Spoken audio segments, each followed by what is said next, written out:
नमस्कार. आजपासून आपण स्टार्ट करतो आहे व्हर्टिकल सर्क्युलर मोशन. पहिल्यांदा मी डेफिनेशन सांगतो. याच्या नावावरूनच क्लिअर होतं आहे. Motion of particle along a circumference of circle in vertical plane is called as vertical circular motion. Motion of particle along a circumference of circle in vertical plane is called as vertical circular motion. Its example is motion of blades of windmill blades of fan of विंडमिलचे blades असतात बघा, त्यांची motion असते ती vertical circular motion असते. Table फॅनचे blades असतात त्यांची मोशन असते ती व्हर्टिकल सर्क्युलर मोशन असते. So motion of particle along the circumference of circle in vertical plane is called as vertical circular motion.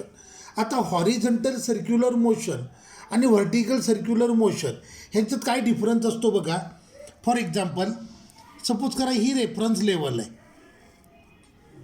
हे झालं हॉरिझॉन्टल सर्कल, हे झालं vertical circle. In case of horizontal circular motion all points on circumference of circle are at same height from reference level. तर vertical circle असतं त्याच्यामध्ये मात्र different points on circle are at different height from reference level. Giant wheel असतं, giant व्हीलची motion देखील vertical circular motion असते. आता जर ग्राउंडला रेफरन्स लेवल कन्सिडर केलं तर हॉरिझॉन्टल सर्कलवरचे सगळे पॉईंट असतात they are at same height from reference level. In case of vertical circular motion different point on vertical circle are at different height from reference level. Horizontal circle असेल this motion is not affected due to gravity, कारण सगळे point आहेत ते same horizontal लेवलला आहेत, सगळ्या पॉईंटची height with respect to ground same आहे. सो हॉरिझॉन्टल सर्कल असेल horizontal circular motion is not affected due to gravity, पण व्हर्टिकल सर्क्युलर मोशन मात्र अफेक्टेड ड्यू टू ग्रॅव्हिटी. आता लक्ष द्या, मी व्हर्टिकल सर्कल ड्रॉ करतो. व्हर्टिकल सर्कल असेल त्या ए पॉईंट आहे, या पॉईंटला म्हणतात lowest position. Okay, B point आहे याला म्हणतात highest position or top position. A पॉईंटला म्हणायचं lowest position or bottom position, B पॉईंटला म्हणायचं highest position or top position. C point याला म्हणायचं half way up position, point C half way up. D point याला म्हणायचं half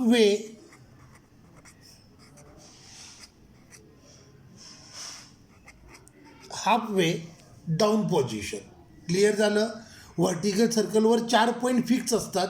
point A half way up position, point point A lowest और bottom position, point C half way up position, B highest position और top position, D half way down position.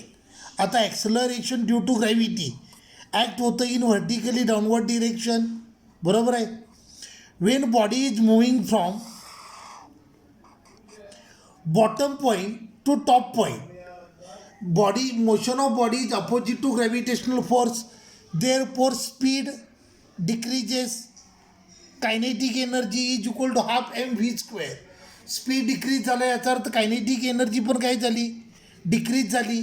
आता vertical circle असेल height measure करतात from bottom point, so as body moves upward direction height increases, potential energy is equal to mgh. So potential energy increases, tension decreases, centripetal acceleration decreases आणि total energy remains constant. मी पुन्हा एकदा repeat करतो बघा. When body is moving from lowest position to top position, when body is moving from bottom point to top point, motion of body is opposite to gravitational force, gravitational force opposes motion of body, as a result of this speed of body decreases. कारण ज्या वेळेला body bottom पॉईंटपासून top पॉईंटकडे जाईल त्यावेळेला gravitational force बॉडीच्या मोशनला oppose करेल. In order to overcome that opposition body has perform some work. Due to work done kinetic energy decreases. Kinetic energy directly proportional to V square. So kinetic energy decrease झाली तर speed पण काय झाला, decrease झाला. Height measure करतात from lowest point. So height increase झाली. So potential energy increases. कारण potential energy म्हणजे mgh. टेन्शन डिक्रीज होतं. सेंटिपिटल ॲक्सलरेशन म्हणजे V square upon R. V decrease झालं म्हणजे सेंटिपिटल ॲक्सलरेशन पण डिक्रीज झालं. Total energy remains constant according to law of conservation of energy. When body moves from top point to bottom point, then motion of body is in the same direction of gravitational force. Gravitational force helps motion of body. As a result of this, speed increases, kinetic energy increases. आता body जशी खाली येते towards bottom point height decrease होते. कारण height आपण point A पासून major करतो. So height decreases. As a result of this potential energy decreases, tension increases, centripetal acceleration increases, and total energy remains constant according to law of conservation of energy. Clear झालं मी काय म्हणतोय बघा. when body moves from bottom point to top point, motion of body is in the same direction of motion of body is opposite to gravitational force. So gravitational force opposes motion of body. As a result of this, kinetic energy decreases. So speed decreases. जसं तुम्ही top पॉईंटकडे जाताय height increase होते. So potential energy will also increase. Tension decreases. Centripetal acceleration decreases. Total energy remains constant. At bottom point, when body moves from top point to bottom point, motion of body is in the same direction of gravitational force. So speed of body increases, kinetic energy increases. जशी body bottom पॉईंटकडे येते height decrease होते. कारण height आपण major करतो from bottom point. So height increases, potential energy decreases. Height decreases, potential energy decreases. Tension increases, centripetal acceleration increases. Total energy remains constant. Clear झालं. आता एक सगळ्यात गंमत सांगतो बघा. When body moves from bottom point to top point त्याचा speed decrease होत जातो. मग मला सांगा टॉप पॉईंटला बॉडीचा स्पीड किती असेल. तर 99% लोक आन्सर सांगतील टॉप पॉईंटला बॉडीचा स्पीड 0 असेल. तर मी पहिल्यांदाच क्लिअर करतो टॉप पॉईंटला बॉडीचा स्पीड 0 असणार नाही. कारण बॉडीचा स्पीड जर 0 झाला तर टॉप पॉईंटला बॉडी रेस्टला येईल आणि स्वतःची वेटमुळं खाली फॉल होईल. मग पुढचं सर्कल कंप्लीट होणार नाही. सो टॉप पॉईंटला बॉडीचा स्पीड मिनिमम असतो बट नॉट इक्वल टू 0. मग आता मी काय करतो एक छोटासा चार्ट बनवतो ज्याच्यामध्ये या सगळ्या व्हॅल्यू मी एंटर करतो की टॉप पॉईंटला काय असतं, बॉटम पॉईंटला काय असतं, त्या व्हॅल्यूज काय असतात. पुढे आपल्याला डेरिव्हेशननं त्या प्रूव्ह करायचे. मग पहिल्यांदा at point A, at point ए म्हणजे कोणता पॉईंट, बॉटम पॉईंट. बरोबर आहे. बॉटम पॉईंटला व्हिलॉसिटी मॅक्झिमम असते आणि ती असते √5gr. आता तुम्हाला प्रश्न पडले हे आलं कसं. ह्याच्या पुढच्या डेरिव्हेशनमध्ये आपल्याला हे प्रूव्ह करायचं आहे. तुम्हाला जेई नीटसाठी स्टँडर्ड व्हॅल्यूचं चार्ट पाहिजे म्हणून मी हे बनवतो आहे. बॉटम पॉईंटला टेन्शन मॅक्झिमम असतं आणि हे टेन्शन असतं 6 mg. बॉटम पॉईंटला सेंटिपिटल ॲक्सलरेशन मॅक्झिमम असतं. सेंटिपिटल ॲक्सलरेशन मॅक्झिमम असतं आणि ते असतं 5 times g. कळलं. व्हिलॉसिटी असते √5gr. टेन्शन असतं 6 mg. सेंटिपिटल ॲक्सलरेशन असतं 5g. कायनेटिक एनर्जी असते 5/2 mgr. हाईट आपण बॉटम पॉईंटपासूनच मेजर करतो. सो बॉटम पॉईंटला हाईट 0, पोटेन्शियल एनर्जी ऑब्वियसली 0 होणार. Total energy is equal to K E plus P. So potential energy 0 आहे म्हणजे टोटल एनर्जी किती आली 5/2 mgr. बरोबर आहे. आता लक्ष द्या, पॉईंट ए कन्सिडर केला, मोशन आपण ए पॉईंटपासून कन्सिडर करतो. सो ए पॉईंटला थीटा किती असणार 0 असणार. लक्षात आलं. सी पॉईंटला तो 90 होईल, बी पॉईंटला 180 होईल, डी पॉईंटला 270 होईल. So at bottom point theta is equal to 0 degree. ह्या सगळ्या व्हॅल्यू आपल्याला पुढे डेरिवेशननं प्रूव्ह करायचे आहेत. लक्षात आलं. आता ॲट टॉप पॉईंट म्हणजे ॲट पॉईंट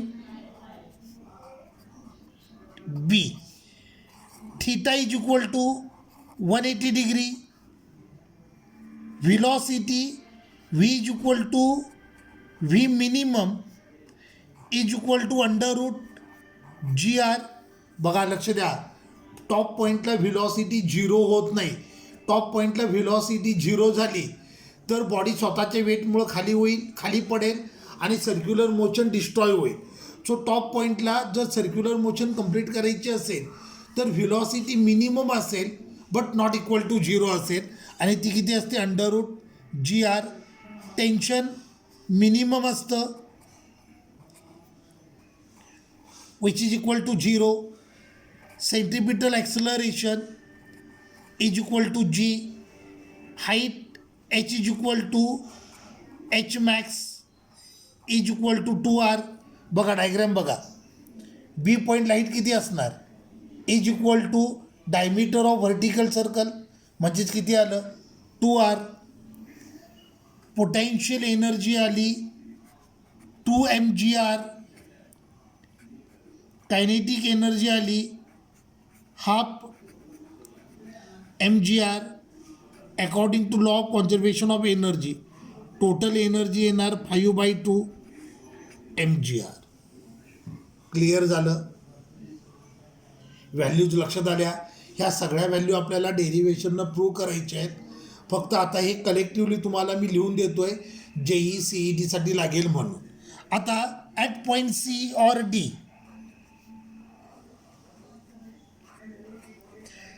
आता लक्ष द्या, पॉईंट C किंवा point D both are at same horizontal level. फक्त C असेल, C half way up position आहे, Cला थीटा 90 डिग्री असेल तर Dला थीटा 270 डिग्री असेल. इथे सगळ्या व्हॅल्यू मॉडेट असणार आहेत. सो या पॉईंटला V is equal to √3GR. Tension is equal to 3 mg. Kinetic energy 3/2 mgr. Tension आपण लिहिलं H is equal to R असणार. पोटेन्शियल एनर्जी येणार mgr. टोटल एनर्जी येणार 5/2 mgr. हे D पॉईंटच्या व्हॅल्यू. क्लिअर झालं. हे चार्ट खूप इम्पॉर्टंट आहे. हा जर चार्ट लर्न असेल तर सर्क्युलर मोशनसारखा सोपा टॉपिक दुसरा कोणताही नाही. तुम्हाला CET JEEला याच्यावर 2-2 क्वेश्चन असणार आहे. लक्षात आलं. मग आता आपण प्रूव्ह करूयात कंडिशन फॉर टेन्शन.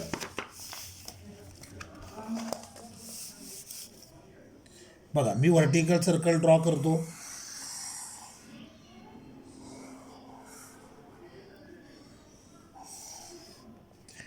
हा पॉईंट ए पॉईंटला बॉडीचं वेट ॲक्ट होईल इन व्हर्टिकली डाऊनवर्ड डिरेक्शन. तर टेन्शन या थ्रेडमध्ये असेल.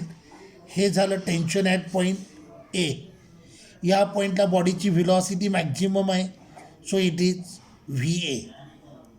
हा पॉईंट सी पॉईंटला बॉडीचं वेट ॲक्ट होईल इन व्हर्टिकली डाऊनवर्ड डिरेक्शन. त्याची रिॲक्शन या थ्रेडमध्ये असणार.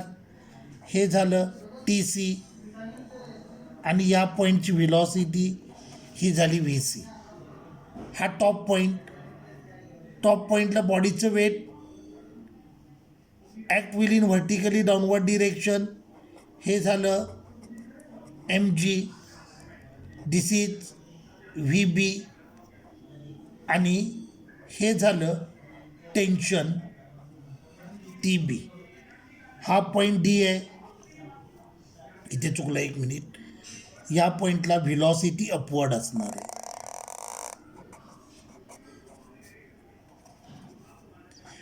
कारण बॉडी अँटी क्लॉकवाईज डिरेक्शनला रिव्हॉल्व होते.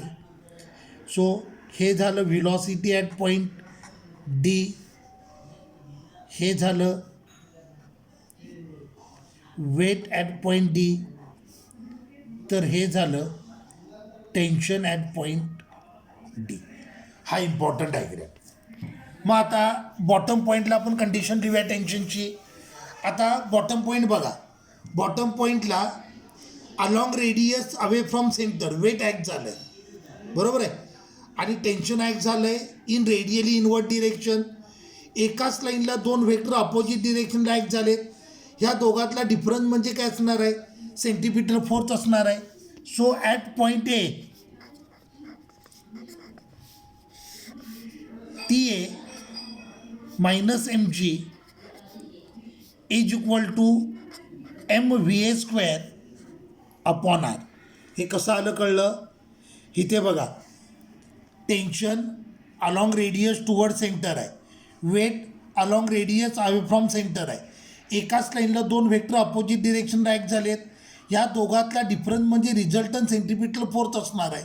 मग सेंटीमीटर फोर्स रेडियली इनवर्डला ॲक्ट होतो, त्यामुळे TA is greater than mg असणार आहे.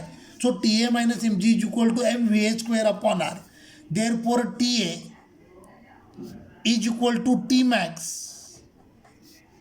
Is equal to MVA square upon R plus mg. Condition for tension at bottom point. कळलं कसं आलं ते.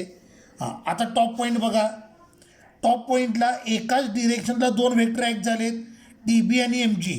दोन्ही व्हेक्टर आहेत ते कसे ॲक्ट झालेत, अलॉंग रेडियस टुवर्ड सेंटर. मग ह्या दोघांचे ॲडिशन म्हणजे काय असणार, सेंटीमीटर फोर्स असणार. At point B TB plus mg is equal to MVB square upon R. Therefore TB is equal to MVB square upon R minus mg is equal to T minimum. So vertical circle असेल तर top पॉईंटला tension minimum. आता C आणि D दोन्ही point same horizontal लेवलला आहेत. या केसमध्ये बघा, TC कसं ॲक्ट झालं आहे, अलॉंग रेडियस टुवर्ड सेंटर, किंवा TD कसं ॲक्ट झालं आहे, अलॉंग रेडियस टुवर्ड सेंटर. मग हे टेन्शन म्हणजेच काय असणार, सेंटीमीटर फोर्स असणार. At point C TC is equal to MVC square upon R. At point D TD is equal to MVD square upon R. So point C आणि point D ह्या दोन्ही पॉईंटला टेन्शन कसं असेल, सेम असेल. दोन्ही पॉईंटला बॉडीचा स्पीड सेम असेल, इच अँड एव्हरीथिंग सेम असेल. कळलं. हे एक important condition. So at bottom point condition for tension काय असणार, MVA square R plus mg. तर टॉप पॉईंटला कंडिशन असणार MVB square upon R minus mg. तर मिडल पॉईंटला कंडिशन असणार MV square upon R. Clear झालं. आता आपल्याला पुढचे रिलेशन स्टडी करायचे ते म्हणजे expression for velocity at different point, expression for tension, expression for kinetic energy. Okay, ठीक आहे, थांबूया.